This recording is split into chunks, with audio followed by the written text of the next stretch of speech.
Jeg er draget ud i landet, og min mission er ganske klar at spare nogle penge. Nu kan jeg se en hvid gård, hvor Jakobs køkken ligger. Sådan. Yes. Nå, jeg slukker lige min iPhone Voice Memo her. Du lytter til Spar 10.000 på 10 uger. En original podcast fra podcastbureauet Her. Så er vi tilbage igen. Vi står og småfniser, fordi nu har vi prøvet at tage den her intro om rigtig mange gange, Katrine. Mit navn er Anders Guldberg, og dagens overskrift hedder Madbudget. Godt. Og du hedder? Jeg hedder Katrine Kabian Koldstrup. Ja. Godt. Så er vi så langt. Så er vi så langt. Ja. Men ved du hvad, Anders? Der er sket noget crazy. Ja, det ved du det faktisk ved jeg jo godt. Men lytterne ved det måske. Nej. Og det er, at i går blev vi anbefalet af Spotify som ugens podcast. Det sker aldrig nogensinde, og vi laver mange podcast. Og det er ikke sådan noget, man kan sådan... Ej, vi ikke anbefale os. Nej, de har bare gjort det helt af sig selv. Ja. Helt okay. Vi er super optur over det. Ja, det er mega fedt. Mega fedt. Nå, men i dag siger du, at det skal have noget madbudget, og du har faktisk lavet sådan lidt en hostile takeover af den her podcast. Fordi du plejer at interviewe eksperterne, og det her område, der kender jeg en, som er en sindssygt god formidler. Han arbejder faktisk med madformidling, han er kok, han er bare verdens rareste menneske. Og jeg tænkte, det skulle være lidt anderledes. Så jeg interviewede ham, mens vi gik igennem en Netto. Skal i Netto? Ja, vi skal simpelthen i Netto. Det er hyggeligt. Og når vi kommer ud på den anden side Netto, så har Jakob Ørstrup, han har givet os en masse gode fif og tips og tricks til at spare på madbudgettet. Og helt sikkert leve lidt sundere, lidt grønnere i hvert fald. Og så er der også den heldige spin-off-effekt, at det er også godt for klimaet. En lille god ting med at lytte med i dagens episode, du bliver formentlig også bedre til at lave mad. Fantastisk. I hvert fald på. Det er jo rent kinderæg, vi har gang i. Fedt. Jamen, bring it on, Anders. Vi ses om en uge. Og nu skal vi ses om en uge. Det vil sige, at vi ses sidst i episoden. I udsendelsen. Ja, det er rigtigt. Det er bare sådan, at folk ikke tænker, men nu... Skal jeg vente en uge? Nej, man skal slet ikke vente en uge. Bare roligt. Vi er tilbage med cirka 20-30 minutters tid. Ja. For du lytter til Spar 10.000 på 10 uger. En podcast, der lærer dig, hvordan du kan skrue hist og pist på din private økonomi, så der bliver lidt mere luft i budgettet. Podcasten bliver skruet sammen af podcastproduktion Bixen Her, og det er ikke alt, hvad der er at vide om den sag, for MyBanker er samarbejdspartner på serien. Så elsker du, hvad du hører? Ja, så tjek MyBanker ud. Og apropos høre, så hører du mig lige nu, der banker på køkkendøren. Forstyrrer jeg? Siger du. Hvornår har I lavet det her forum?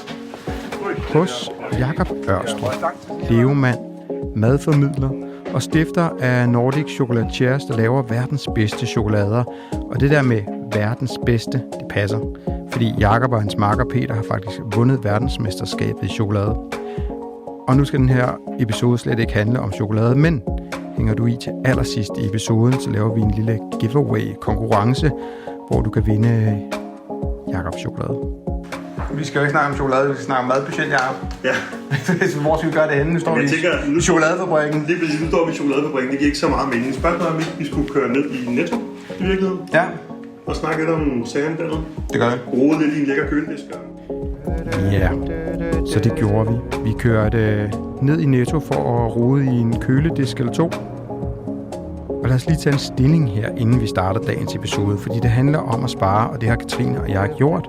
Og Katrine har sparet 11.611 kroner inden dagens episode, og Anders, a.k.a. mig, har sparet 8.426 kroner inden dagens episode. Hvor meget vi sparer, afhænger af, hvor gode tipsene er fra Jakob.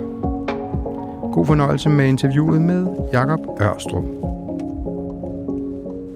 Også her. Der kan du spare penge, Anders. Der er spare penge. 5 kroner nu. Så spørger du, hvad... Den er verdens bedste øl, den der. Elvis Juice. Ja, det er rigtigt, har du sagt før. God. Jeg tager lige en kurv. Første råd burde måske være at lade være at købe... overflødige ting, men alligevel så føler du sparer penge, der er god pris på, ikke? Det er jo bare selv psykologien over dem alle her. Mm. Men det er en god pris. Det er en god pris, vil jeg sige. Ja. Vi kan lige sådan tale os selv i, at vi kan tale os til, at ting bliver fornuftige, ikke? Ja. Fordi det mest fornuftige video nok lade være med at købe den, ikke? Ja, læg en plan, det er det, du siger. Vi står i grøntafdelingen. I Netto. Ja. Guldafdelingen. Hey, du synes jeg jo, det er. Ja, skal vi ikke bare sige, at du leder slagets gang? Jo. Ja, vi starter i grøntafdelingen, og undervejs får du et lille ding, når der er et tip på vej. Og ja, Jakob, han leder slagets gang. Nu sagde jeg, at det var guldafdelingen, du sagde, at det var grøntafdelingen. Ja. Og det er ikke fordi, vi skal diskutere, hvilken farve der er mest af her, men for mig er der jo et væld af tekstur, konsistens, farver, dufte, aromaer, smage i den her afdeling, som vi faktisk næsten får gratis i forhold til så meget andet. Fordi det første, jeg vil starte med at sige, det er, at grøntsager har både sådan en sekundær rolle, og det er helt forkert i min optik, fordi de kommer med alle de her ting gratis. Prøv at kigge bare på farverne, teksturerne, som alt det, jeg lige har nævnt. Prøv at tænke på, hvor meget du skal arbejde med et stykke kød, før det ligesom opnår den samme, hvad kan man sige, sensoriske spænding, som grøntsagerne kan komme med her, ikke? Og så kan vi jo gå i gang med at kigge på kiloprisen. Og det første ding kommer her. Se altid på kiloprisen. Vi står for en spidskål her, ikke? Spidskål, avisvarer, 10 kroner, Danmark. Lige præcis. 10 kroner per styk. Det her er et konventionelt spidskål. Vi kan altid diskutere, om der er noget økonomi og økologi, vi skal snakke om på et tidspunkt. Men ud fra et økonomisk perspektiv, så giver det jo sygt god mening at købe et spidskål her. Hvad er der i sådan et spidskål? Et lille kilo? Ja, hvis ikke mere. Og det koster 10 kroner. Ja. Der er altså mad til at mætte i hvert fald en fuld voksen. Både dig og mig. Både du er lidt højere end mig. Ja. Jeg er en lille smule højere end du er, men så vender vi os om, og så kan vi jo glo på alle de her smukke farver, der er her om os, ikke? Ja. Nu kan man sige, spidskålen lå her ved siden af nogle meloner. Men vi kigger på gulerødder. Vi vender os om og kigger på de rigtig spændende hylder, fordi herom der er volumen, der er noget for kronerne. Vi står og kigger på løg og flere spidskål. Der er nogle lækre røde spidskål her. Lilla, jeg kunne måske argumentere for det, der er gulerødder. Gulerødder, som jo er en super versatil grøntsag. Også som fyld. Ja, der kan bruges til sygt mange forskellige ting. Altså gulerødder er jo både gode i råkoster som snackgulerødder, som vi kender til udødelighed, men de er også et sindssygt godt fyld i for eksempel din bolognese eller andre gryderetter. I bolognese, hvis du river sådan en her, en gulerod her, så forsvinder den jo næsten ud i din bolognese, men den tæller stadig som grøntsager i din mad.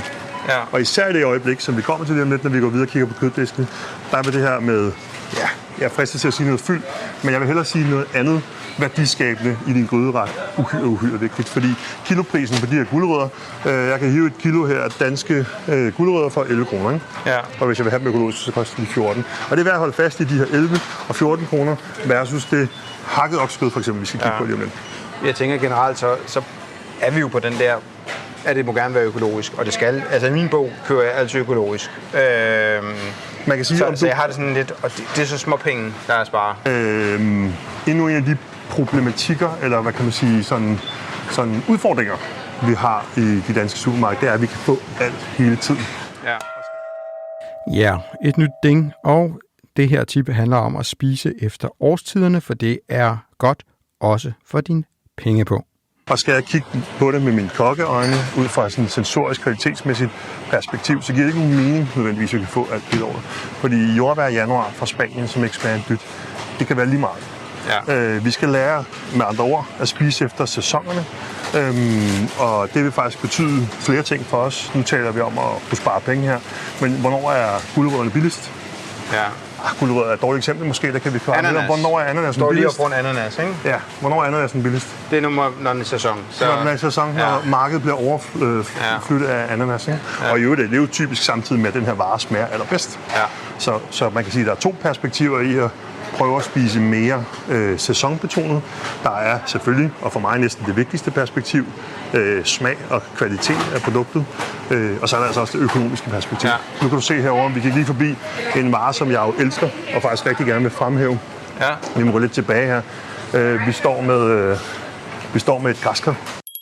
Det næste ding, det næste lille sparetips er, lær nye råvarer at kende, for blandt andet kål og græskar er value for money. Ja. Og nu er det Hokkaido-græskar, vi ligesom har lært, at det man kan spise. Der findes jo mange græskarsorter. 18 kroner stykket. 18 kroner. Det er faktisk ikke så stort, at Hokkaido-græskar det her, så det er der nogen, der vil mene, måske er lidt peber for et Hokkaido-græskar. Men faktum er bare, at i det her Hokkaido-græskar, der er også mad til dig og mig. Og hvis vi nu lavede en ret, der var baseret på Hokkaido-græskar og på spidskål, lad os sige en stegt spidskål med citron og en lille smule fløde på, der steg prisen en lille smule, da jeg sagde fløde, ikke? Og så bagte Hokkaido-græskarstykker med chilisauce og et eller andet på ved siden af, eller hvad ved jeg, ikke? Lad os smide den i kurv. Så hvad hedder det? Så laver vi det. Så vil de pludselig ret langt for relativt få penge, ikke? Så nu har vi 2 øl, der var til halv pris. Men nu, Anders, der er ikke nogen, der kan se, at vi optager lige nu, så skynder mig lige at bytte den her spidskål ud med en økologisk, bare fordi... Det kan vi godt. Enig? Ja. Okay, lad os gå videre. Og et lille tip med en spidskål, det er, at nogle gange så kan spidskål ligge og være sindssygt flotte og store. Ja. Men man skal faktisk veje sine spidskål i hænderne. Fordi et stort, flot spidskål, som er ren luft indeni, der er mindre value for money, end der er i det, som vejer noget. Fordi der er simpelthen mere mad i det, der vejer. Okay. Og det vil også lidt tilbage til den der, hvis der er en kilopris, så kigger også på den. Ja. Vi skal over til kødet. Lige præcis. Og så kom vi til kødmontraen. Og her er et lille ding. Det her handler om at strække kødet. Men nu står vi foran kødmontraen. Nu står vi foran en kødmontraen. Og så siger vi, okay, nu skal vi faktisk vælge et eller andet, som... Hvordan går man til det? Fordi man kan jo kigge på kiloprisen igen. Man kan kigge på de gule priser, det der ved at udløbe. Hvad er problemet, altså, når man kigger her, så vi ikke sådan kun problematisere det? Lad os lige starte med at nu siger du problemet. Jeg tror, for mig er en af de problemstillinger, der er, det er, at vi mener, at et godt måltid mad kan kun være et måltid mad med kød. Rigtig mange af os. Ja. Og det har også været øvelse for os at komme ud af den tanke. Men det er det største problem, vi har, det er, at vi er kulturelt lullet ind i, at sådan er et måltid godt. Vi er bange for, at vi ikke får protein nok. Det er noget værre vås. Vi kan få masser af protein. Altså, bare sige, som solsikkerner indeholder næsten 20% protein. Bælgfrugt indeholder masser af protein. Men vi er samtidig også sådan, lullet ind i, at kødet er hovedstykket. Det er luksusdelen. Så det vil sige, at det er lidt en straf for os, hvis det skal fjernes. Det synes jeg er den største misforståelse overhovedet. Når det så er sagt, så bruger vi rigtig mange penge på kød. Fordi vi er også en nation af folk, der laver mad i pakker. Det vil sige, man kan altid kun købe noget i en pakke. Hvis du køber 400 gram pakket oksekød herovre, på bud, nu kan du få det uhyggeligt billigt, fordi det er ved at gå på datoen. Ja. Så kan man jo hurtigt regne ud, at det ikke kunne lade sig gøre at producere sådan en pris, men det er bare for at undgå, at det bliver smidt i skraldespanden. Så køber du den, og så laver du hele den til en aften på. Og hvis I så ovenikøber en af de familier, der kan lide at spise rester, så ryger det måske ud. Sådan bare et tænkt eksempel, ikke? Ja. Hvor man kan sige, jamen for mig, der kan man sige, jamen den der pakke har jeg også, det skal blive til minimum 2 aftensmåltider. Hvordan gør jeg det? Fordi det er der 2 årsager til. For det første, så får jeg en masse grøntsager. Vi ved det godt for os at spise grøntsager. Vi spiser generelt for få grøntsager. Ifølge Sundhedsstyrelsen, så skal vi jo også ned og spise 350 gram kød samlet set på en uge. Der er langt ned for folk. Så det med at købe en pakke, og så have sådan... Lav måske en stor portion fryst, ikke? Ja. Men samtidig sørg for, at den pakke hakkeopskud kommer til at strække længere ved at komme gulerødder i, bælgfrugter i, eller hvad det er. Og det, som jo så er interessant i det her perspektiv, det er, at så falder din samlede kilopris på din endelige sovs jo markant. Fordi den dyreste råvarer, du kommer i, det er det hakkeopskud. Ja. Hvordan har du med nogle af de andre? Jeg har jo for eksempel sådan noget som... Jeg kan virkelig godt lide fisk, men fisk er virkelig bare dyrt på en eller anden måde, ikke? Ja. Altså, så er det sådan lidt igen... Jeg synes nogle gange, det er svært, det der med... Skal man købe det i Netto, skal man købe det hos fiskehandleren, eller... Ikke? Altså, det er jo nemt nok, Anders. I virkeligheden er det nemt nok, fordi vi ved jo begge to godt, at det vi skal sige på den podcast, det er, at selvfølgelig skal man købe det hos fiskehandleren og støtte sine lokale fiskehandlere. Du får bedre kvalitet, og der bliver ved med at være en fiskehandler i nærheden. Men vi er jo helt enige, det koster virkelig mange penge at købe fisk. Ja. Og det er også en af årsagen til, at vi måske ikke får fisk derhjemme så tit, som vi godt kunne tænke os. Især fordi, når jeg går ned i Netto og giver lige så meget for fiskefarsen, som jeg giver for hakket oksekød, eller hvad det måtte være, kiloet, og kommer hjem og føler, at jeg får sådan lidt et pseudogodt produkt, jeg skal til at gøre et eller andet ved, så giver det ikke længere mening. Ja. Men fisk må vi meget gerne spise. De fleste fisk ligger jo igen længere nede på CO2-ekvivalentudledningsskalaen, end kødet gør. Men skal vi tale økonomi, så er der faktisk udmærket økonomi i ikke at spise fisk. Ja. Men til gengæld vil jeg blive eksemplet med fiskefarsen. Nu sagde jeg lige, at den er sådan mere eller mindre interessant. Jamen, vi kan gøre den meget mere interessant. Hvis vi nu siger, at vi skal hjem og lave mad til os, vi spiser normalt 1 pakke fiskefars, jamen igen kan jeg lave til 2 dage ved simpelthen at rive gulerod i, hakke masser af urter i, måske strække en lille smule med lidt bindfars af en slags. Ikke? Så på den måde kan jeg gøre rigtig meget for at gøre produktet spændende, og for at sænke igen slutkiloprisen, ikke? Ja. Det kan også være, at vi kan gå ned og se, om vi kan finde noget på frost, og se, om det er noget værd. Om det er billigere, I don't know. Ja. Altså, jeg tænker, netop fisk kunne måske godt være noget af det, man kunne kigge på. Vi bruger ikke fryserne så meget, men rent faktisk, når vi så endelig gør det i vores Netto, så er det faktisk, når vi falder til at få torpedorejer, eller hvad det ellers sidder dernede, tempura-rejer, eller et eller andet, den dur, ikke? Ja. Så hej. Nå, skal vi gå videre? Ja. Og så gik vi videre. Eller nej, vi vendte os om og fik øje på citronerne. Prøv at se her. Nu går vi lige forbi en vare, som jo på ingen måde er hjemmehørende. Men citroner, kan I høre det? Citronnet, det her? Ja, det kan alle høre. Citroner er jo for mig en vare, hvor man nu bare kan tænke, 16,5 for 5 citroner, men de er jo pakket med smag. Og når man tænker over det, kan godt være, det koster 16,5 at købe de her citroner, men så er der så gengæld også smag til 4, 5, 6. De smider ned i kurven. Ikke? Hvis jeg kunne leve uden citroner. Det ville jeg godt. Men, breaking news. Så er sådan en absurd vare. Så endnu et sparetip. Køb råvarer, der er pakket med smag. Og ja, så skal vi lige have et tip fra mig, inden vi forlader grøntafdelingen. For de fleste er pænt trætte af at købe frugt og grønt, hvor man for eksempel har overset en dårlig portobello-svamp i bakken, eller en spiseklar avocado, der ikke er spiseklar. Som jeg synes egentlig, nu går vi her især snakke grønt, og vi har lige snakket om vores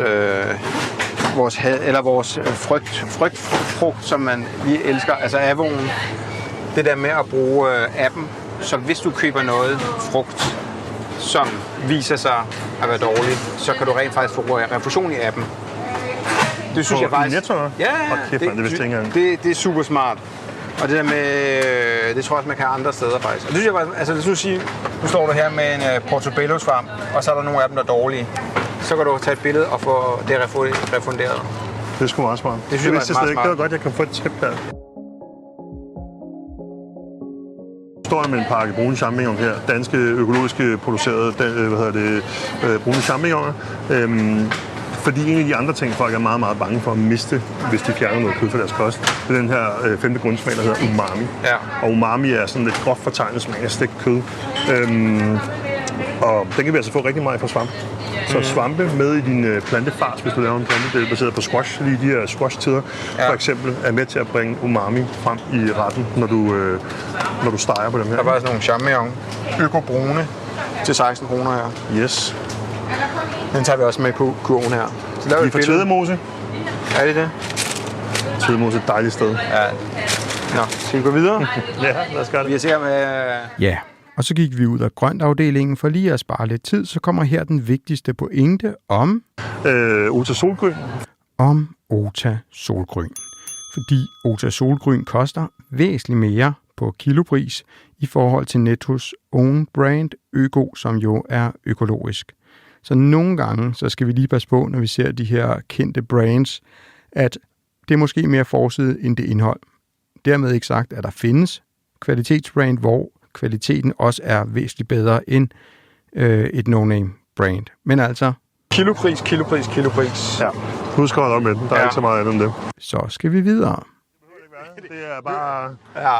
Det er... Ja. Nu går vi ind i først til Mølle spotvarer. Alle de overflødige varer står herinde. Ja, det er det. Men det er også de sjove. Jeg elsker at gå herinde. Ja, lige præcis. Altså, lad os lige blive enige om. Det her det er et røvkedeligt sparetip. Ja.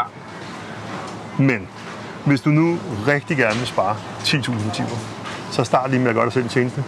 1. Læg en madplan. 2. Lav en indkøbsliste ud fra din madplan. 3, og det er muligvis den sværeste, stick to the plan. Du skal ikke købe alt muligt andet. Du har ikke brug for Choco Hot Classic på din Efter et kort stop ved havregryn og spotvarer, så lander vi foran kølemontren med blandt andet pålæg. Okay, vi bevæger os ned. Vi er lige gået forbi... næsten gået forbi kødvarehylderne, pålægshylderne. Og det er jo helt vildt interessant, fordi her er delen med også penge at spare. Hvis vi lige kigger på, hvad sådan noget kødpålæg koster. Det var nasty. Prøv lige at beskrive, hvad du har fundet der. Nej, jeg lader være med at sige, at det er Eløk, der har produceret den. Ikke? Ja, det er ikke Eløk. Nej, det er det nemlig ikke. Ja. Jeg står her med en pakke salt kød. tilsat lage. Og det, som det umiddelbart ligner, det er, at de har tilsat lagen i pakken, efter de har lagt kød ned. Der har i hvert fald været mindre om 5 cl juice ned i den. Det kan holde sig. Så du har fået juice og saltkød med. Var det ulækkert. Det har du... Den er så godt. Men det, som er interessant, det er, at de her kødpålæg, hvis du kigger på kiloprisen, så stikker det fuldstændig af. Hele den her roast beef, der ligger her, 270 kroner per kilo. Og der får man ikke engang lage med. Nej, den er så uden af. Men 270 kroner per kilo. Videre så lader ved siden af 140 kroner per kilo. Og det må man gerne bruge, hvis man har lyst til det. Men overvej lige, hvis du skiftede roast beef ud med kartoffelmad med mayo på. Ja. Hvad kan vi sige, kiloprisen på sådan en kartoffelmad lige pludselig er kun på pålægssiden, vil jeg sige. Den er lige pludselig en 5'er. Så har du sparet 250-60 kroner på dit pålæg bare. Per kilo, vil jeg mærke. Ja, altså, kilo roast beef. Jeg kan også formale billeder, men det er kiloprisen, der ligesom er interessant, når vi er rundt og kigger på de her ting. Ja. Og så er det vel tilbud, især når vi er herovre. Især sådan noget som leverpostej og sådan noget. Det er jo sådan noget spot, hvor de virkelig hiver folk ind, ikke? Nu kan man sige, at du har 150 gram. Og så skal vi også lige passe på, når vi kører snacks. Altså, jeg elsker at give mine børn snacks med madpakker. De elsker at få snacks med madpakker. Og vi elsker at forkæle. Når vi kommer til at forkæle nogle andre mennesker, så er vi nødt til at lige at sige, så kan vi godt lige bruge lidt ekstra. Der skal vi bare passe på, fordi der er sådan en... vi skal i hvert fald vælge ud fra sådan et fornuftigt og velovervejet grundlag. Jeg står foran 2 forskellige slags mini-salami, kan vi sige. Og den ene koster 103 kroner stykket. 148 kroner kilo her, ikke? Og 438 kroner for den anden. Og jeg vil til hver en tid vælge den til 438 kroner. Ja. Jeg er nødt til at sige det. Og det er simpelthen ikke ud fra et økonomisk perspektiv, det er ud fra et... Men det er også fordi, vi gider ikke købe skrald. Lige præcis. Altså. Så det skal man bare vide. Man kan hurtigt spare, men man skal også være bevidst om, hvad man køber. Ja. Så vil jeg hellere have, at de får det sjældnere, men får det der godt. Ja, men det er vi enige i, at... Og så husk på det der. Det gør måske heller ikke noget at lære sine børn, at der ikke er snacks hele tiden. Siger jeg, og elsker at give mine børn snacks. Og så har vi lige købt to øl. Snacks til voksne. Ja, efter endnu en pointe om kilopris og kvalitet skal følge kilopris, så står vi foran en væg af ost. For her kommer et andet sparetip. Køb varer, der rækker langt. Er der noget her, jeg tænker også, er der sådan noget, man skal ligesom zoome ind på? Nu står vi her ved osten. Er der sådan nogle varer, hvor som ligesom grøntsagerne, måske ikke sådan økonomisk, men det rækker langt, eller det giver meget smag, eller et eller andet, som er meget anvendeligt? Jeg er simpelthen så glad for, at du spørger, Anders, fordi man kan sige, at det er også meget nemt at stå her med mikrofon på og sige, at vi skal bare... Og det er dumt, at vi står lige op af, hvor det larmer allermest der. Det går lidt væk. Men det er meget nemt at stå her og sige, at I skal bare spise mindre kød. Ja. I skal bare købe flere grøntsager. Men i din kurv lige nu, ikke, der er et Hokkaido-græskar og en spidskål og 2 øl og lidt svampe og lidt citron. Det kunne vi sådan set få til at smage en masse selv. Ja. Men der er også nogle ting, som vi skal så gerne må købe og bruge som smagsgiver, hvor det måske før i tiden har været hovedstykket i måltid, så kan vi måske give dem en sekundær rolle, men som smagsgiver. For eksempel kød. Det kunne være med smag af kød. Køb et lille stykke dejlig chorizo, der smager en hel masse, en lille stykke rødt bacon eller noget andet, og brug mindre af det, men det giver stadig smag. Med ost vil jeg bare sige, ost er jo også på CO2-skalaen meget højt oppe. Og det skal... jeg er bare nødt til at lægge mig fuldstændig fladt ned og sige, at jeg elsker ost. Og jeg skal koncentrere mig for ikke at sådan, gå amok i ost nogle gange. Men lidt ost kan rigtig meget. Sådan en god, modnet ost. Altså nu kan man sige, udvalget her, der er kommet sindssygt mange gode oste på markedet. Vi kan stå her i Netto i dag og købe Søhøjland for eksempel, ikke? Som er en dansk specialost. Der er bare sket rigtig meget selv i de her, hvad kan man sige, supermarkeder, eller hvad det hedder, discountmarkeder, tror jeg, det den tekniske beskrivelse er, ikke? Og så kan man sige, så kan vi altid gå i specialbutikker og købe os fat i rigtig, rigtig dejlig ost. Men det, som er interessant her, er bare, at nogle af de her oste, vi kan få her, smager rigtig meget. Vi kender alle sammen parmesanosten. Jeg er vokset op med selv, ikke derhjemme, men sådan, når man gik på italienske restauranter deroppe barn, så stod der sådan en krukke med sådan noget revet, granuleret, støvet parmesanost, som ikke smagte en skid. Nu er vi trods alt blevet lært, de fleste af os i hvert fald, at det smager lidt bedre, hvis vi hører direkte fra ostestykket, ikke? Og det, som er interessant, vi står og kigger på et stykke parmesanost, der koster 41,95, og hvad får man der? Der får man 200 gram, ikke? Så det er sådan noget 210 kroner kilo eller sådan noget. Og det er jo, det rækker bare rigtig langt. Det vil sige, at jeg kan få rigtig meget græskar og spidskål til at smage af sindssygt meget. Med lidt parmesan og de citroner, der ligger dernede. Ja. Så man kan sige på den måde, det kan godt være, at i det man køber det, ser den udskrivning stor ud, men den rækker rigtig langt. Så hvis vi deler det ud på de ekstra antal måltider, det kommer til at række til, så er den faktisk ikke så slemt igen. Og også når vi kigger på den volumen smag, det giver. Og så et lille fif er jo ikke at have en stor skål med revet ost i, men at have et rivejern og osten med ved bordet. Hvis man kan opretholde nogen hygiejne, så bruger man faktisk mindre.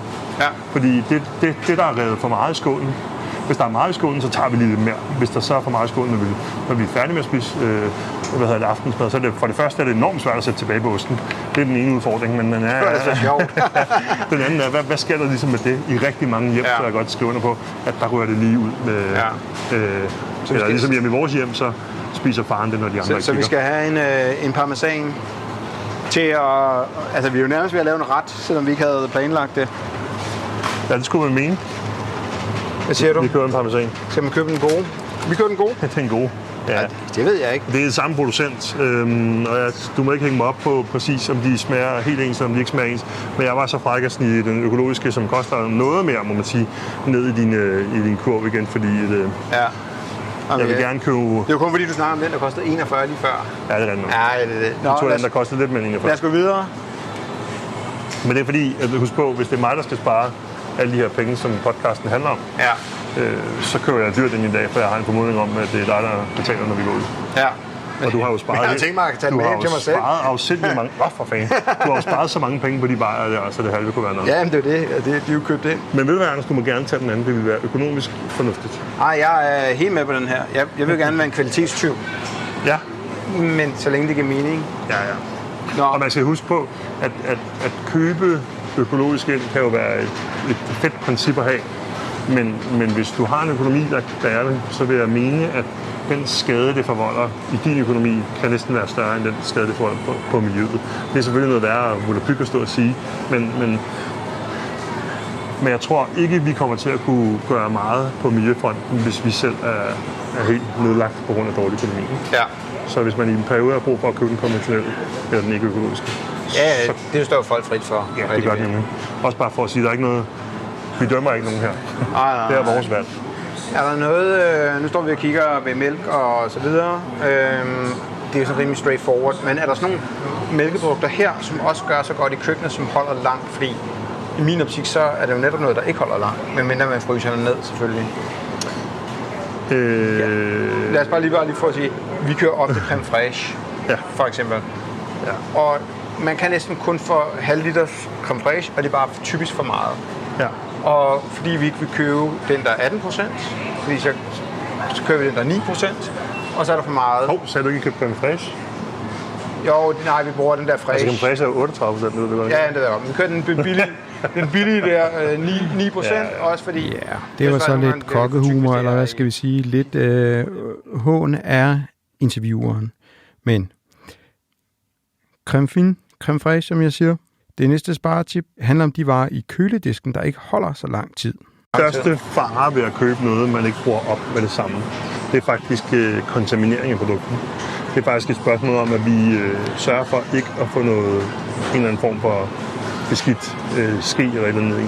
Så et godt tip kunne være, hvis du har din creme fraiche, så lige modsat mit tip med osten, vil faktisk være udportioneret noget creme fraiche. Så siger vi tager en mindre skål her, så siger den mængde creme fraiche, jeg tror, vi skal bruge til vores pizzabrød i dag, kommer over i en skål, så er for at få lukket den ind på køl igen med det samme. Så oddsene for, at den her creme fraiche kan holde sig længere, så meget bedre. Så det kan man sige, det i stedet for, at den står hele bøtten ude på bordet og lummer i en halv time, mens man spiser, og har 3 forskellige skeer nede i, fordi man lige kommer til at bruge den forkert, eller hvad det måtte være. Så det kan man sige, på den måde kan man faktisk gøre noget for det selv. Ligesådan med mælken. Det vil også give god mening med mælken. Nu omsætter vi ret meget mælk hjemme hos os, så det er ikke et problem for os. Men hvis man gerne vil have mælk, hvis man nu kun bruger en lille smule i sin kaffe, eller hvad det måtte være, så er det værd med at lade hele mælken stå ude på kaffebordet og lummer. Hælde lidt op i en mælkekande, brug det, og så prøv at se, om ikke I kan ramme nogen. Så hellere gå en ekstra gang over at hælde mere mælk op i mælkekanden, hvis der er, man kvier sig ved at smide for meget ud. Ja. Og når vi er ved mælk, og hvis vi er i et eksempel, hvor man kun bruger til kaffe, så kan man faktisk købe en laktosefri mælk, hvis man vil. Jeg drikker ikke selv mælk i kaffen, så jeg skal ikke kunne sige, om der er nogen, der kan smage forskel. Men den laktosefri mælk har faktisk tendens til at holde længere end den almindelige mælk. Okay. Er der noget, vi skal have med i vores crew her? Altså, nu er vi jo nærmest med med at blive sådan en madpodcast. Ja, det er heller ikke dårligt. Det skal vi arbejde lidt videre på. Det skal lige sige til dem, der lytter med, at vi har lidt en podcast sammen, der hedder Gastropodcast. Der må have lidt kærlighed her. Det kan være, vi skal lave sådan en afsnit, hvor vi er med i os. Men Anders, lige hernede, hvor vi er... Så er vi næsten færdige, venner, med dagens shopper. Vi mangler kun et sted, en hylde, hvor der faktisk sjældent er kø foran den her hylde, og det er en fejl. Og hylden er umami-hylden. Og nede ved bælgfrugterne, der står også noget andet interessant. Ja, der står nemlig sådan noget, tomatkoncentrat. Der står også noget herovre, som hedder engelsk sovs. HP-sovs, engelsk sovs. Ja. Madkulturen, som jeg arbejder for, der har vi blandt andet et tip, der hedder hurra for de brune saucer. Og det er sådan noget soja, oystersauce, engelsk sovs her, som er baseret på mange af dem er baseret på ansjoser, så hvis man er sådan helt vegansk, kan man ikke spise det. Men de her, de kommer bare med en hel masse umami og punch. Så det vil sige, når vi for eksempel laver den squash nu, squash-delle, som jeg nævnte tidligere. Revet squash, bundet sammen med noget raspe, noget æg, salt og peber, og så et ordentligt skvæt engelsk sovs på det. Det giver en virkelig god volumen og umami til den her delle. Det er også meget godt, fordi jeg køber det, og så elsker jeg det, og så får det ikke brugt ordentligt. Nej. Så den så med brug det i den der måde. Jeg har lavet tid at lave en opskrift på nogle bøffer til burger. Jeg tror faktisk, at du har prøvet men som er baseret på daggamle ris. Fordi risen er med til at give en tekstur hen i retning af det hakkede oksekød. Ja. Der er også engelsk sovs i. I hvert fald sådan, som den er versioneret nu. Ja, det er, og det er jo igen sådan en flaske, man er stående. Jeg tror ikke, der er i den, jeg har. Nej, det er den, der er blevet om. Jeg skynder mig at komme med en disclaimer. Ja. Men man kan sige, det er jo igen sådan et spørgsmål om noget, man køber. Og den koster 35 kroner eller noget, den dur, og så holder den i rigtig lang tid. Ikke? Nå, vi gik forbi bælgfrugterne. Anders, nu står vi her foran dåsebælgfrugterne. Vi er i dåsehylden. Grønne linser, kikærter, kidneybønner, Harvest, Øko, Harvest Best, baked beans, sorte bønner. Cowboy-mad. Men det er jo også bare lidt det her med, at vi faktisk begynder at have sådan noget her. Ja. Altså nu har de her produkter været her i 100 år, men det som er øvelsen, det er, nu nævnte jeg de her 350 gram kød, vi skulle ned på, og det er jo kun, jeg var lige ved at sige begyndelsen, men vi skal faktisk også samtidig spise op mod, jeg tror det er 100 gram tilberedte bælgfrugter om dagen, hvis vi skal nå de her mål, der ligesom er sat indtil videre. Og 100 gram bælgfrugter om dagen. Nu står jeg her med en dåse grønne linser. Hvis du nu hælder vandet for de her grønne linser, jeg ser drænet. Ja, så er der 240 gram i. Ja. Og 240 gram, det vil sige, det er lige sådan til lidt over 2 personer, ikke? Næsten 2,5 personer, der skal æde sådan en her. Det er relativt meget, hvis du tænker, at du bare skal sidde og æde de kikærter, som du står med i hånden. Bare sådan en halv dåse kikærter lige på en bords. Ja. Og når du så kigger på det, så er det jo i virkeligheden heller ikke særligt. Altså volumenmæssigt så sindssygt meget. Men det skal vi lære at bruge, og vi skal lære at bruge dem på en måde. Så for eksempel de der bøffer til burger, jeg talte om før, jamen der kan være kidneybønner i og sorte bønner, som er knust ned i. De giver god smag. Den her, hvad kan man sige, melede fornemmelse, som mange frygter med mange bælgfrugter, forsvinder ud i produktet, når jeg laver til sådan en patty der, eller sådan en burgerbøf. Ja. Så man kan sige på den måde, det behøver ikke være sådan, så vi skal sidde og æde 100 gram bælgfrugter råt, men vi skal lære at inkorporere dem rundt omkring. Når vi laver bolognese derhjemme, så er vi slet ikke noget kød i længere. Så det vil sige, at vi bruger grønne linser. Grønne linser kommer med en masse protein. Der er i sådan en, 5,6 gram protein per 100 gram i sådan en her, ikke? Og det er jo ikke, altså, det tæller det hele, og de her, de forsvinder nærmest ned i vores kødret. Men er med til igen at give sådan en struktur lidt hen af en gang hakket oksekød, der fnuder ud, ikke? Jeg tænker, ristet kikærter sammen med noget af det her. Ja, ristet kikærter er jo en go-to herhjemme. Altså kikærter er blevet vores bælgfrugt darling. Den kommer lige ned her. Nu står vi i Netto, de har den ikke, men der findes jo en variant, som hedder Ingrid-ærten, som er en dansk ært. Og i modsætning til, hvad folk tror, så behøver bælgfrugt ikke komme i en tam tørret version eller en dåseversion langt væk fra. Vi er faktisk et udmærket klimabælte til at dykke bælgfrugter i. Så det er noget, vi kommer til at se mere til herhjemme de næste år. Det er danske bælgfrugter. Også linser. Der findes nogle Alicia-linser, hedder de, som pendant til den grønne linse, eller som til Puy-linsen, som smager helt afsindigt godt. Har man tiden til det, så kog bælgfrugterne selv. Det smager så meget mere, især hvis man har kunnet få noget nogenlunde frisk dansk noget. Og det kræver selvfølgelig, at nogle af dem skal stå i blød natten over. Og så har vi selvfølgelig hørt en masse måske om de her toksiner, der kan være i bælgfrugter. De bliver altså ødelagt, de bliver nedbrudt ved varmepåvirkning, altså ved kogningen. Og det her med udblødning er faktisk ikke helt så vigtigt, for det udblødning har noget at gøre med, hvad kan man sige, konsistens og kogetid, mere end det har noget at gøre med toksinerne. Ja. Så for kogt ordentligt, de må ikke være alt for al dente, de må ikke være hårde i midten, de skal være møre. Ja. Yes. Hvor skal vi hen? Skal du ikke have et glas Harvest bedste asparges med? Nix. Er du sikker på det? Ja, så skal vi lave... Du vil have den på dåsen, eller? Så skal vi lave tarteletter, hvis det skulle være. Ja. I øvrigt er det bare lige værd at sige om dåsen her, at folk siger, at dåse, vi vil ikke bruge dåsemad, fordi det er en dum emballage. Vi vil hellere købe noget plastik, det vejer mindre. Dåsen kan vi jo i modsætning til meget plastik genbruge næsten 100%. Ja. Så det er ikke helt så bad, som det er. Nej, det er det ikke. Okay, vi har været godt rundt. Jeg tænker, at vi skal måske lige have et lille stykke chorizo til at lige så hakke i. Eller... Så er du nødt til at fortælle mig, hvad du ender med at lave. Alt det der, ikke? Ja, men jeg skal nok give et billede. Eller en salsiccia, det er jeg også svært glad for. Ja, meget i det Netto? Ja, det har den nemlig. Og de har simpelthen der. Wow. Jeg er sådan ved at komme helt ud af... Salsiccia. Jeg skulle lige sige, den der salsiccia lige er unægteligt et stykke rødmør. Ja, de har heller ikke noget. Nå, men hvis vi laver pizza for eksempel, så det smager nemlig rigtig meget, og så steger vi det hårdt op. Pizza er jo godt bud på en ret, hvor vi rent faktisk får kød, men ikke spiser så meget kød per person, fordi der er en lille smule topping der, ikke? Ja. Skal vi lige runde fryse? Hvad kan man... sidste stop før kassebåndet er frysediskene og en snak om rejer og pokeballs. Er der noget at spare ved at købe, altså i gamle dage, ikke? Der var noget, der hed Dansk Fryser, og så købte du 5 kilo ærter, og så havde du kummefryser, ikke? Ja. Og dengang havde vi ikke så mange penge. Kummefryser, sådan nogle hospice, hvad kan man sige, fryser, hvor ting tog hen for at dø. Indtil det hele brændte nede i Åsted, så var der ikke dansk fryseøkonomi, eller hvad fanden det hed. Det blev for varmt i frysehuse. Ja. Altså, fryser giver jo god mening, især derhjemme, vil jeg sige, hvis man er god til at bruge dem. Man skal nemlig passe på, at det ikke bliver sådan en hospicehylde inde i fryseren, hvor alting kommer ind og står og dø. Men der er jo nogle ting, og nu sagde jeg, at vi skal lære at spise efter sæsoner, men der er også mange ting, som i sæsonen er så meget overflødet, så det ikke kan nå at omsætte det. Og så giver det er jo dejligt at kunne få lov til at få nogle ærter, hvis man har lyst til ærter på andre årstider, ikke? Så det er fint nok med de her frysere. Jeg elsker jo løsfrosne ting.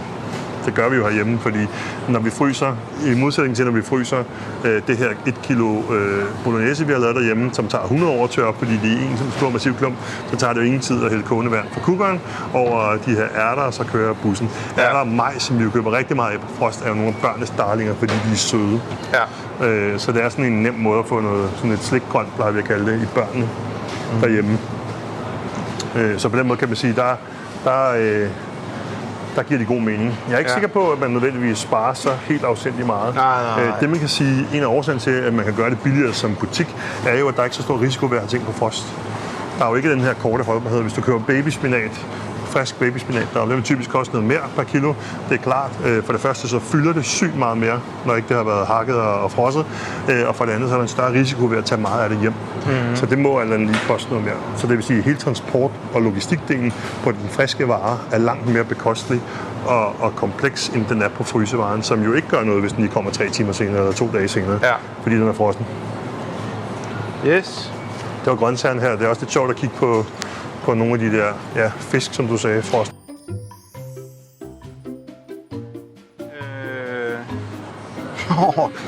Det er kægt, Steff Holberg har lavet noget, der hedder pizza toast. Altså, der sparer man ikke noget med det, skal man da bare prøve. Jeg havde faktisk og så kører vi lige en masse andet, ikke? Meget lidt flatterende udtryk, som jeg nok skal lade være med at nævne her, når du optager, men som er en vare, der er til for at lokke folk ind i butikken. Ja. Og som jo ofte har været mælken i gamle dage, ikke så meget mere. Men for eksempel kunne det være Coca-Cola. Det kan også være smørpakkerne i dag. Ikke også. Kommer på en smørpakke til en 10 og 3 per kunde, ikke? Så skal alle folk ind og have det, når de er her. Jamen, så køber de alligevel lige 8 andre ting. Og så er de ikke lyttet til den her podcast, hvor man skal holde sig til det. Lad os lige gå om til fisk. Jeg er ked af det. Selling Group og hvem der ellers måtte være. Coop. Det har vi udlagt for jer. Jeg skal lige sige, at vi spurgte faktisk næste, om de ville sponsorere. Det ville de ikke. Okay, så kan vi jo godt være, hvis vi skruer lidt på retorikken her. Nå. Indbagt rejer, ikke? Indbagt laksefilet. Det er ikke lige dig. Nu siger jeg noget, du ikke må sige videre. Ja. Det er lige mig. Er det det? Ja, det kan jeg godt lide. Det er også nemt og lækkert, står der. Det er nemt og lækkert. Og det med fuldkorn. Og det med fuldkorn. Det er jo derfor, det er mig. Alt det andet kan være lige meget med. Jeg er draget ud i landet, og min mission er ganske klar at spare nogle penge. Nu kan jeg se en hvid gård, hvor Jakobs køkken ligger. Sådan. Yes. Nå, jeg slukker lige min iPhone Voice Memo her. Du lytter til Spar 10.000 på 10 uger. En original podcast fra podcastbureauet Her. Så er vi tilbage igen. Vi står og småfniser, fordi nu har vi prøvet at tage den her intro om rigtig mange gange, Katrine. Mit navn er Anders Guldberg, og dagens overskrift hedder Madbudget. Godt. Og du hedder? Jeg hedder Katrine Kabian Koldstrup. Ja. Godt. Så er vi så langt. Så er vi så langt. Ja. Men ved du hvad, Anders? Der sker noget crazy. Ja, det ved du det faktisk ved jeg jo godt. Men lytterne ved det måske. Nej. Og det er, at i går blev vi anbefalet af Spotify som ugens podcast. Det sker aldrig nogensinde, og vi laver mange podcast. Og det er ikke sådan noget, man kan sådan... Ej, vi ikke anbefaler os. Nej, de har bare gjort det helt af sig selv. Ja. Helt okay. Ja, vi er super optur over det. Ja, det er mega fedt. Mega fedt. Nå, men i dag siger du, at det skal handle om madbudget, og du har faktisk lavet sådan lidt en hostile takeover af den her podcast. Fordi du plejer at interviewe eksperterne, og det her område, der kender jeg en, som er en sindssygt god formidler. Han arbejder faktisk med madformidling, han er kok, han er bare verdens rareste menneske. Og jeg tænkte, det skulle være lidt anderledes. Så jeg interviewede ham, mens vi gik igennem en Netto. Skal I Netto? Ja, vi skal simpelthen i Netto. Det er hyggeligt.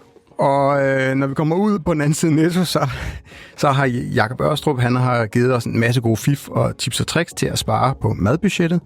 Og helt sikkert leve lidt sundere, lidt grønnere i hvert fald. Og så er der også den heldige spin-off-effekt, at det er også godt for klimaet. En lille god ting ved at lytte med i dagens episode, du bliver formentlig også bedre til at lave mad. Fantastisk. I hvert fald på. Det er jo rent kinderæg, vi har gang i. Fedt. Jamen, bring it on, Anders. Vi ses om en uge. Og nu skal vi ses om en uge. Det vil sige, at vi ses sidst i episoden. I udsendelsen. Ja, det er rigtigt. Det er bare sådan, at folk ikke tænker, om en uge. Skal jeg vente en uge? Nej, man skal slet ikke vente en uge. Bare roligt. Vi skal være med cirka 20-30 minutters tid. Ja. For du lytter til Spar 10.000 på 10 uger. En podcast, der lærer dig, hvordan du kan skrue hist og pist på din privatøkonomi, så der bliver lidt mere luft i budgettet. Podcasten bliver skruet sammen af podcastproduktion Bixen Her, og det er ikke alt, hvad der er at vide om den sag, for MyBanker er samarbejdspartner på serien. Så elsker du, hvad du hører? Ja, så tjek MyBanker ud. Og apropos høre, så hører du mig lige nu, der banker på køkkendøren. Forstyrrer jeg? Siger du. Hvornår har I lavet det her forum? Hos Jakob Ørstrup, levemand, madformidler og stifter af Nordic Chocolatiers, der laver verdens bedste chokolader. Og det der med verdens bedste, det passer. Fordi Jakob og hans makker Peter har faktisk vundet verdensmesterskabet i chokolade. Og nu skal den her episode slet ikke handle om chokolade, men hænger du i til allersidst i episoden, så laver vi en lille giveaway-konkurrence, hvor du kan vinde Jakobs chokolade. Vi skal jo ikke snakke om chokolade, vi skal snakke om madbudget, Jakob. Ja. Hvor skal vi gøre det henne? Nu står vi i chokoladefabrikken. Lige præcis, nu står vi i chokoladefabrikken. Det giver ikke så meget mening. Spørgsmålet er, om vi skulle køre ned i Netto i virkeligheden. Ja. Og snakke lidt om sagen dernede. Det gør vi. Rode lidt i en lækker køledisk. Ja, så det gjorde vi. Vi kørte ned i Netto for at rode i en køledisk eller to. Og lad os lige tage en stilling her, inden vi starter dagens episode, fordi det handler om at spare, og det har Katrine og jeg gjort.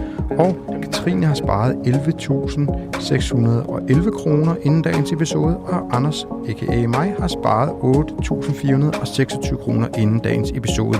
Hvor meget vi sparer, afhænger af, hvor gode tipsene er fra Jakob. God fornøjelse med interviewet med Jakob Ørstrup. Også her.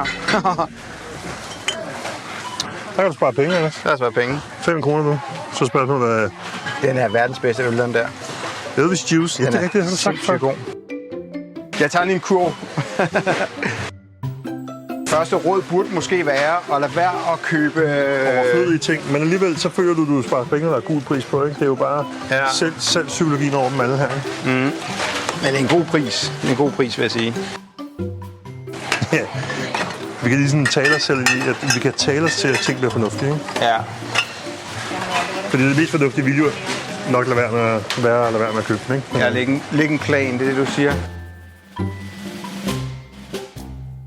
Vi står i grøntafdelingen. I Netto. Ja. Guldafdelingen. Hey, du synes jeg jo, det er. Ja, skal vi ikke bare sige, at du leder slagets gang? Jo. Ja, vi starter i grøntafdelingen, og undervejs får du et lille ding, når der er et tip på vej. Og ja, Jakob, han leder slagets gang. Nu sagde jeg, at det var guldafdelingen, du sagde, at det var grøntafdelingen. Ja. Og det er ikke fordi, vi skal diskutere, hvilken farve der er mest af her, men for mig er der jo et væld af tekstur, konsistens, farver, dufte, aromaer, smage i den her afdeling, som vi faktisk næsten får gratis i forhold til så meget andet. Fordi det første, jeg vil starte med at sige, det er, at grøntsager har både sådan en sekundær rolle, og det er helt forkert i min optik, fordi de kommer med alle de her ting gratis. Prøv at kigge bare på farverne, teksturerne, som alt det, jeg lige har nævnt.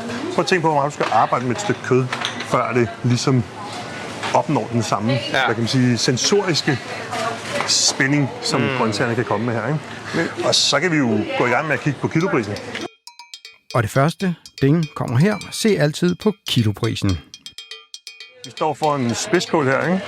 Spidskål, avisvarer, 10 kroner, Danmark.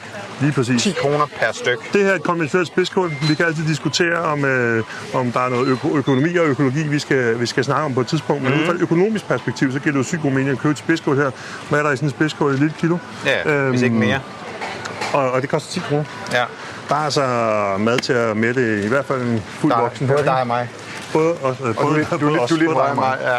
Jeg er en lille smule højere end du er, men så vender vi os om, og så kan vi jo glo på alle de her smukke farver, der er her om os. Ikke? Ja. Nu kan man sige, spidskålen er her ved siden af nogle meloner. Men vi kigger på gulerødder. Vi vender os om og kigger på de rigtig spændende hylder, fordi her om der er volumen, der er noget for kronerne. Vi står og kigger på løg og flere spidskål. Der er nogle lækre røde spidskål her. Lilla, jeg kunne måske argumentere for det, der er gulerødder. Gulerødder, som jo er en super versatil grøntsag. Også som fyld. Ja, der kan bruges til sygt mange forskellige ting. Altså gulerødder er jo både gode i råkoster som snackgulerødder, som vi kender til udødelighed, men de er også et sindssygt godt fyld i for eksempel din bolognese eller andre gryderetter. I bolognese, hvis du river sådan en her, en gulerod her, så forsvinder den jo næsten ud i din bolognese, men den tæller stadig som grøntsager i din mad. Ja. Og især i det øjeblik, som vi kommer til det om lidt, når vi går videre og kigger på køddisken, der er det her med, ja, jeg er fristet til at sige noget fyld, men jeg vil hellere sige noget andet værdiskabende i din gryderet. Uhyre vigtigt, fordi kiloprisen på de her gulerødder, jeg kan hive et kilo her af danske gulerødder for 11 kroner, ikke? Ja. Og hvis jeg vil have dem økologisk, så koster de 14. Og det er værd at holde fast i de her 11 og 14 kroner versus det hakket oksekød, for eksempel, vi skal kigge på lige om lidt. Jeg tænker generelt, så er vi jo på den der, at det må gerne være økologisk, og det skal. Altså i min bog kører jeg altid økologisk. Man kan sige, så jeg har det sådan lidt, og det er så små penge, der er at spare. Endnu en af de problematikker, eller hvad kan man sige, sådan udfordringer, vi har i de danske supermarkeder, det er, at vi kan få alt hele tiden. Ja. Ja, et nyt ding, og det her tip handler om at spise efter årstiderne, for det er godt også for din penge på. Og skal jeg kigge på det med mine kokkeøjne, ud fra sådan et sensorisk kvalitetsmæssigt perspektiv, så giver det ikke nogen mening nødvendigvis, at vi kan få alt det over. Fordi jordbær i januar fra Spanien, som ikke smager en dyt, det kan være lige meget. Ja. Vi skal lære med andre ord at spise efter sæsonerne, og det vil faktisk betyde flere ting for os. Nu taler vi om at kunne spare penge her, men hvornår er gulerødderne billigst? Ja. Gulerødder er et dårligt eksempel måske, der kan vi klare lidt om, hvornår er ananasen billigst? Står lige og ananas, ikke? Ja, hvornår er ananasen billigst? Det er når den er sæson. Så... Når den er sæson, når markedet bliver overflyttet af ananas, ikke? Ja. Og i øvrigt, det er jo typisk samtidig med, at den her vare smager allerbedst. Ja. Så man kan sige, at der er to perspektiver i at prøve at spise mere sæsonbetonet. Der er selvfølgelig, og for mig næsten det vigtigste perspektiv, smag og kvalitet af produktet. Og så er der altså også det økonomiske perspektiv. Ja. Nu kan du se herovre, vi gik lige forbi en vare, som jeg jo elsker, og faktisk rigtig gerne vil fremhæve. Ja. Vi må gå lidt tilbage her. Vi står med et græskar. Det næste ding, det næste lille sparetips er, lær nye råvarer at kende, for blandt andet kål og græskar er value for money. Ja. Og nu er det Hokkaido-græskar, vi ligesom har lært, at det man kan spise. Der findes jo mange græskarsorter. 18 kroner stykket. 18 kroner, det er faktisk ikke så stort et Hokkaido-græskar det her, så det er der nogen, der vil mene måske er lidt peber for et Hokkaido-græskar. Men faktum er bare, at i det her Hokkaido-græskar, der er også mad til dig og mig. Og hvis vi nu lavede en ret, der er baseret på Hokkaido-græskar og på spidskål, lad os sige en stegt spidskål med citroner og en lille smule flødebog, fra stegprisen en lille smule, der er så ikke fløde, ikke? Og så bagte Hokkaido-græskarstykker med chilisauce og eller andet på ved siden af, eller hvad ved jeg, ikke? Lad os smide den så hvad hedder det? Så laver vi det. Så vil de pludselig ret langt for relativt få penge, ikke? Så nu har vi 2 øl, der var jo til halv pris. Men nu, Anders, der er ikke nogen, der kan se, at vi optager lige nu, så skynder mig lige at bytte den her spidskål ud med en økologisk, bare fordi... Det kan vi godt. Enig? Ja. Okay, lad os gå videre. Og et lille tip med en spidskål, det er, at nogle gange så kan spidskål ligge og være sindssygt flotte og store. Ja. Men man skal faktisk veje sine spidskål i hænderne. Fordi et stort, flot spidskål, som er ren luft indeni, der er mindre value for money, end der er i det, som vejer noget. Fordi der er simpelthen mere mad i det, der vejer. Okay. Og det vil også lidt tilbage sådan der, hvis der er en kilopris, så kigger også på den. Ja. Vi skal over til kødet. Lige præcis. Og så kom vi til kødmontranen. Og her er et lille ding. Det her handler om at strække kødet. Men nu står vi foran kødmontranen. Nu står vi foran kødmontranen. Og så siger vi, okay, nu skal vi faktisk vælge et eller andet, som... Hvordan går man til det? Fordi man kan jo kigge på kiloprisen igen. Man kan kigge på de gule priser, det der ved at udløbe. Hvad er problemet, altså, når man kigger her, så vi ikke sådan kun problematisere det? Lad os lige starte med at nu siger du problemet. Jeg tror, for mig er en af de problemstillinger, der er, det er, at vi mener, at et godt måltid mad kan kun være et måltid mad med kød. Rigtig mange af os. Ja. Og det har også været øvelse for os at komme ud af den tanke. Men det er det største problem, vi har, det er, at vi er kulturelt lullet ind i, at sådan er en måltid godt. Vi er bange for, at vi ikke får protein nok. Det er noget værre vås. Vi kan få masser af protein. Altså, bare sige, som solsikkerner indeholder næsten 20% protein. Bælgfrugt indeholder masser af protein. Men vi er samtidig også sådan, lullet ind i, at kødet er hovedstykket. Det er luksusdelen. Så det vil sige, at det er lidt en straf for os, hvis det skal fjernes. Det synes jeg er den største misforståelse overhovedet. Når det så er sagt, så bruger vi rigtig mange penge på kød. Fordi vi er også en nation af folk, der laver mad i pakker. Det vil sige, at man kan altid kun købe noget i en pakke. Hvis du køber 400 gram pakket oksekød herovre, på buden, nu kan du få det uhyggeligt billigt, fordi det er ved at gå på datoen. Ja. Så kan man hurtigt regne ud, at det ikke kunne lade sig gøre at producere sådan en pris, men det er bare for at undgå, at det bliver smidt i skraldespanden. Så køber du den, og så laver du hele den til en aften på. Og hvis I så oven i køber en af de familier, der kan lide spise rester, så ryger det måske ud. Sådan bare et tænkt eksempel, ikke? Ja. Hvor man kan sige, jamen for mig, der kan man sige, jamen den der pakke har jeg også den skal blive til minimum 2 aftensmåltider. Hvordan gør jeg det? Fordi det er der 2 årsager til. For det første, så får jeg en masse grøntsager. Vi ved det godt for os at spise grøntsager. Vi spiser generelt for få grøntsager. Ifølge Sundhedsstyrelsen, så skal vi jo også ned og spise 350 gram kød samlet set på en uge. Der er langt ned for folk. Så det med at købe en pakke, og så have sådan... Lav måske en stor portion fryst, ikke? Ja. Men samtidig sørg for, at den pakke hakkeopskud kommer til at strække længere ved at komme gulerødder i, bælgfrugter i, eller hvad det er. Og det, som jo så er interessant i det her perspektiv, det er, at så falder din samlede kilopris på din endelige sovs jo markant. Fordi det er den dyreste råvare, du kommer i. Det er det hakkeopskud. Ja. Hvordan har du med nogle af de andre? Jeg har jo for eksempel sådan noget som... Jeg kan virkelig godt lide fisk, men fisk er virkelig bare dyrt på en eller anden måde, ikke? Ja. Altså, så er det sådan lidt igen... Jeg synes nogle gange, det er svært, det der med, skal man købe det i Netto, skal man købe det hos fiskehandleren, eller... Ikke? Nej, det er jo nemt nok, Anders. I virkeligheden er det nemt nok, fordi vi ved jo begge to godt, at det, vi skal sige på den podcast, det er, at selvfølgelig skal man købe det hos fiskehandleren og støtte sine lokale fiskehandlere. Du får bedre kvalitet, og du bliver ved med at være en fiskehandler i nærheden. Men vi er jo helt enige, det koster virkelig mange penge at købe fisk. Ja. Og det er også en af årsagen til, at vi måske ikke får fisk derhjemme så tit, som vi godt kunne tænke os. Især fordi, når jeg går ned i Netto og giver lige så meget for fiskefarsen, som jeg giver for hakket oksekød, eller hvad det måtte være, kiloet, og kommer hjem og føler, at jeg får sådan lidt et pseudogodt produkt, jeg skal til at gøre et eller andet ved, så giver det ikke længere mening. Ja. Men fisk må vi meget gerne spise. De fleste fisk ligger jo igen længere nede på CO2-ekvivalentudledningsskalaen, end kødet gør. Men skal vi tale økonomi, så er der faktisk udmærket økonomi i ikke at spise fisk. Ja. Men til gengæld vil jeg blive eksemplet med fiskefarsen.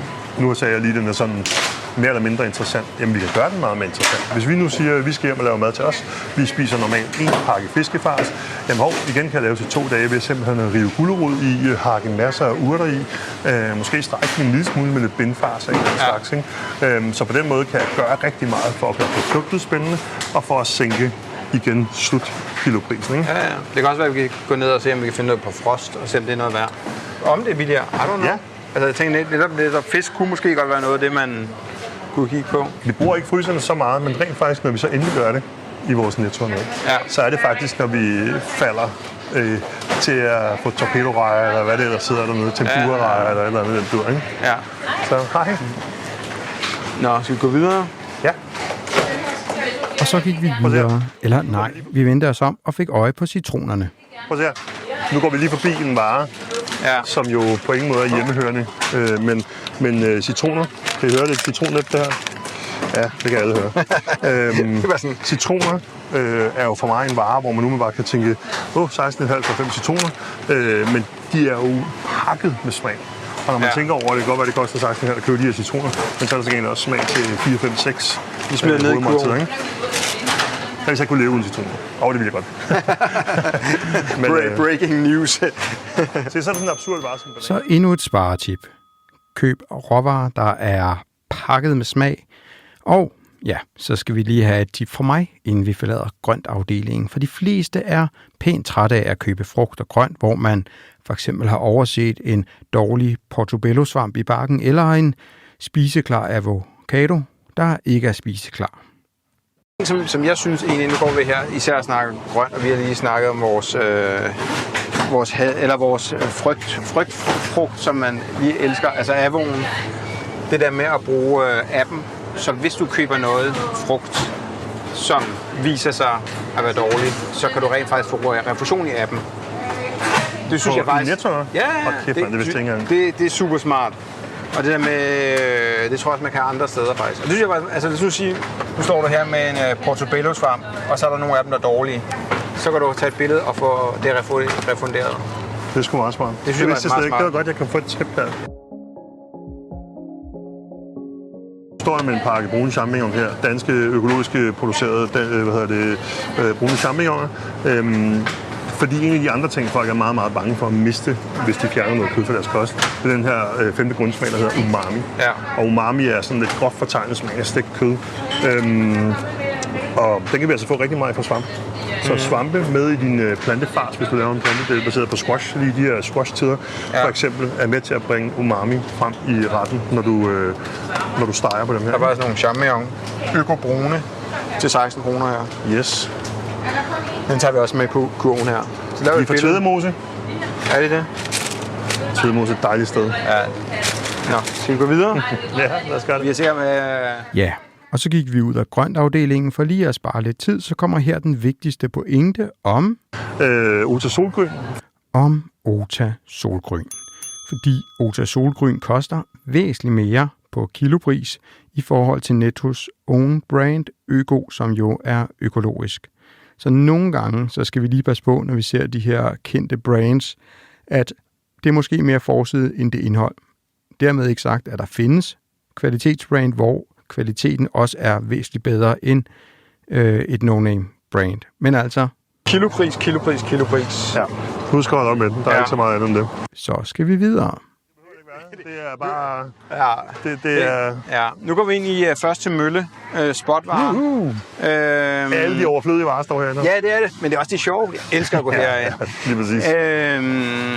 Altså, lad os lige blive enige om. Det her det er et røvkedeligt sparetip. Ja.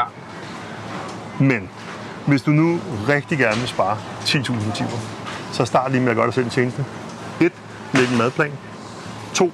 Lav en indkøbsliste ud på din madplan. 3, og det er muligvis den sværeste, stick to the plan. Du skal ikke købe alt muligt andet. Du har ikke brug for Choco Hot Classic på din Efter et kort stop ved havregryn og spotvarer, så lander vi foran kølemontren med blandt andet pålæg. Okay, vi bevæger os ned. Vi er lige gået forbi... næsten gået forbi kødvarehylderne, pålægshylderne. Og det er jo helt vildt interessant, fordi her er delen med også penge at spare. Hvis vi lige kigger på, hvad sådan noget kødpålæg koster. Det var nasty. Prøv lige at beskrive, hvad du har fundet der. Nej, jeg lader være med at sige, at det er Egeløk, der har produceret den. Ikke? Ja, det er ikke Egeløk. Nej, det er det nemlig ikke. Ja. Jeg står her med en pakke salt kød, tilsat lage, og det som det umiddelbart ligner, det er, at de har tilsat lagen i pakken, efter de har lagt kødet ned. Der er i hvert fald været minder om 5 cl juice ned i den. Det kan ikke holde sig. Så du har fået juice og saltkød med. Var det ulækkert. Det har du... Den er så godt. Men det, som er interessant, det er, at de her kødpålæg, hvis du kigger på kiloprisen, så stikker det fuldstændig af. Den her roast beef, der ligger her, 270 kroner per kilo. Og der får man ikke engang lage med. Nej, den er så uden af. Men 270 kroner per kilo. Ja. Videre så er den ved siden af 140 kroner per kilo. Og det må man gerne bruge, hvis man har lyst til det. Men overvej lige, hvis du skiftede roast beef ud med kartoffelmad med mayo på. Ja. Hvad kan vi sige, kiloprisen på sådan en kartoffelmad lige pludselig er kun på pålægssiden, vil jeg sige. Den er lige pludselig en 5. Så har du sparet 250-60 kroner på dit pålæg bare. Ja. Per kilo, vil jeg mærke. Ja, altså, kilo roast beef. Jeg kan også formale billeder, men det er kiloprisen, der ligesom er interessant, men vi er rundt og kigge på de her ting. Ja. Og så er det vel tilbud, især når vi er herovre. Især sådan noget som leverpostej og sådan noget. Det er jo sådan noget spot, hvor de virkelig hiver folk ind, ikke? Nu kan man sige, at du har 150 gram. Og så skal vi også lige passe på, når vi kører snacks. Altså, jeg elsker at give mine børn snacks med madpakker. De elsker at få snacks med madpakker. Ja. Og vi elsker at forkæle. Når vi kommer til at forkæle nogle andre mennesker, så er vi nødt til at lige at sige, så kan vi godt lige bruge lidt ekstra. Ja. Der skal vi bare passe på, fordi der er sådan en... vi skal i hvert fald vælge ud